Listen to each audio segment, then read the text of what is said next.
நாகை அருகே நடைபெற்ற அரசு பள்ளி ஆண்டு விழாவில் கிராம மக்கள் சீர்வரிசை எடுத்து வந்து ஆசிரியர்களை கௌரவித்தனர்.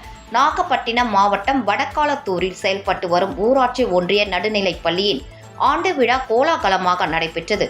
ஆண்டு விழா நடைபெறுவதையொட்டி கிராம மக்கள் தங்கள் பிள்ளைகள் படிக்கும் பள்ளிக்கு கல்வி உபகரணங்கள், மரக்கன்றுகள் உள்ளிட்டவைகளை மேளதாளங்கள் முழங்க கல்யாண சீர்வரிசை போல் ஊர்வலமாக எடுத்து வந்தனர். இதனைத் தொடர்ந்து தங்கள் பிள்ளைகளின் கல்வி கண் திறந்து வைத்து வாழ்வில் ஒளியேற்றி ஆசிரியர்களுக்கு மாலை அணிவித்து மரியாதை செய்தனர்.